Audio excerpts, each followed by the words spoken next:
Well, the hits just keep on coming, so we're going to keep on reporting. Here's what we got going on today. Josh PASCHAL, more than likely, is out this Sunday, which means our top three defensive ends that were on the beginning 53-man roster are now potentially done, right? But PASCHAL should be back. That's what we're hearing. We're going to bring Dan Campbell in to talk about it a little bit more here in just a moment. But let me rephrase that. PASCHAL has been battling an injury or illness all week. He's missed 3 practices in a row, which today was the 3rd, which, again, according to Dan and according to other reports, it doesn't sound like Josh PASCHAL is going to be able to play this weekend. The Lions being down yet another defensive end. They bring in Isaiah Thomas, 2 weeks ago now, I think is what it's been. Not sure if he's going to be ready to go this weekend or if it even makes sense at this point, but the Lions are going to have to figure out something quickly, extremely quickly. We could not afford to lose another defensive end. You just can't. I mean, they don't grow on trees, and there's not that many available. I would say that the time clock is sped up now for the Lions to get something done before next week. According to Campbell, though, he didn't really confirm the absence, I guess, is what you would call it, and didn't really confirm if he was going to be out this Sunday, but that's why I'm going to have you listen to it, too, if you haven't already. So, according to Dave Burkett, Dan Campbell said Josh PASCHAL won't practice again today. Made it sound like he won't be there on Sunday, but didn't say that specifically. Lions are already down Aiden Hutchinson and Marcus Davenport. Now could be without their top 3 DEs. Dan did say no long-term concerns with PASCHAL's health, which that's good news, right? Lions are facing plenty of challenges right now on this defensive line. Losing key player after key player and bringing up players and them holding down the fort, that can only last so long. There will become a time where you do get exposed. And with even the recent moves with Robert Saleh that I just spoke about in Green Bay, that is how you get exposed. When you get phenomenal defensive minds around the football and on one team working to make an offense more powerful against your defense, that's how you get exposed. And I sure hope it doesn't happen next weekend. But let's take a listen here to Dan Campbell and hear what he has to say.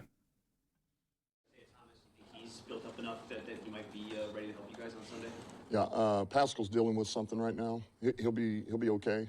So that first part, dealing with something. We can't call it an injury. We can't call it an illness. On the report, it says illness. What is he dealing with? Injury or illness? I guess we'll let the report speak for itself. It says illness. Long term, but he's got a little bit of something, so I don't see him practicing today. Yes, we will use Isaiah. He's done enough during the week to want to get him out there and, get him some reps. So he's in a good place, and we're excited to see him play, really. I mean, Terrell and I were talking about. This is great news that they already have confidence in Isaiah Thomas within a couple of weeks of joining this team.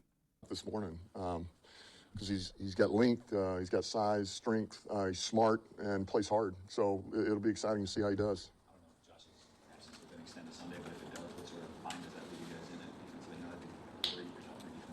Yeah, I mean, that's why we're, those 3 guys got to step up between Isaiah and Al Muhammad and Houston. They got to help, they got to help. And that's where it goes. But as always, we spread the load across that D line, with Levi and Mack and Reeder and Wingo, and O'Connor. So we got plenty in there and they pick up the slack.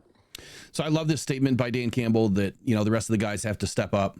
And, where he's talking about, Al Quad Muhammad recently brought in Cam, who I don't think he's been up yet, Cam Gill. And then, of course, Isaiah Thomas is now up. He's ready to rock and roll. But spreading the load, right? You're now working your defensive line to your strengths. What do we do well with what we have left?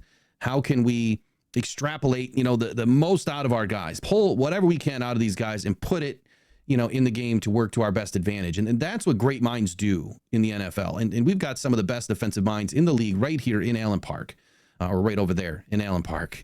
So I'm not as concerned. Thankfully, we're going up against a Titans offense that it's just not that high powered. And this does give our defense an opportunity to really see what we have left with all these 2nd and 3rd tier guys that are now working their way into becoming 1st tier guys for the remainder of the season. And I'm saying, position on depth chart, not so much where they are in the hierarchy of, defensive ends or outside linebackers ranked in the NFL. It's just on the depth chart, 2nd, 3rd, 1st tier. But at any moment, we could lose another one. And then what? you know, hopefully it doesn't happen. But these guys have to be ready. Dan Campbell, Terrell Williams, they're going to spread the load, like he said, and everyone's just going to have to do their job, and they're going to have to do it well. Let's see what else he had to say. It's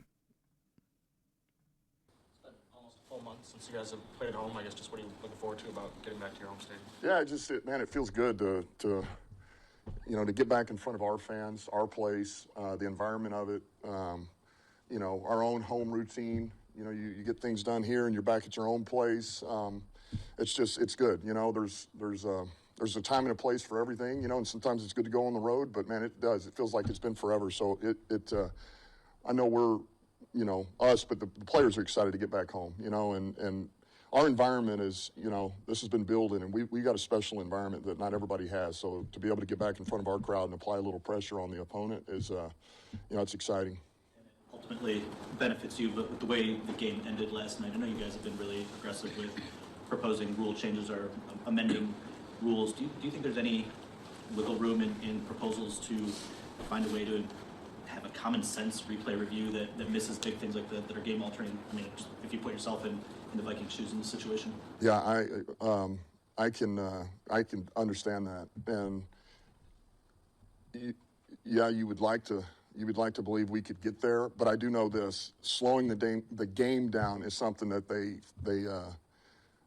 frown upon. Like that's one of the more we do this, or things being opened up to now, the game is getting slowed down significantly. But I know if I was Kevin O'Connell, I would be, you know, I'd be upset. But there again, I mean, it is what it is. The defensive end talk is pretty much done at this point. But I wanted to listen to that last point there because you can tell that Dan Campbell wants to say something. He just can't. He can't criticize the NFL. He can't criticize officiating. He'll find himself in deep doo-doo. So to come back on this, Josh PASCHAL, obviously, you know, very low likelihood that he's going to play this weekend. What it sounds like is the Lions are putting their best foot forward. They're putting the rest of the guys that they have up and available and feel that they can help this team win in the game. James Houston, I'm glad that he mentioned James Houston's name. So James is not a castaway yet.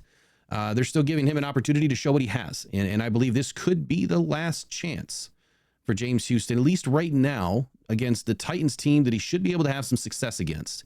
I do believe that there's an opportunity that James could have a big game. He's going to need to. He's going to really have to show up. I mean, he's the most veteran guy we have, you know, as far as defensive ends are considered, that is available right now.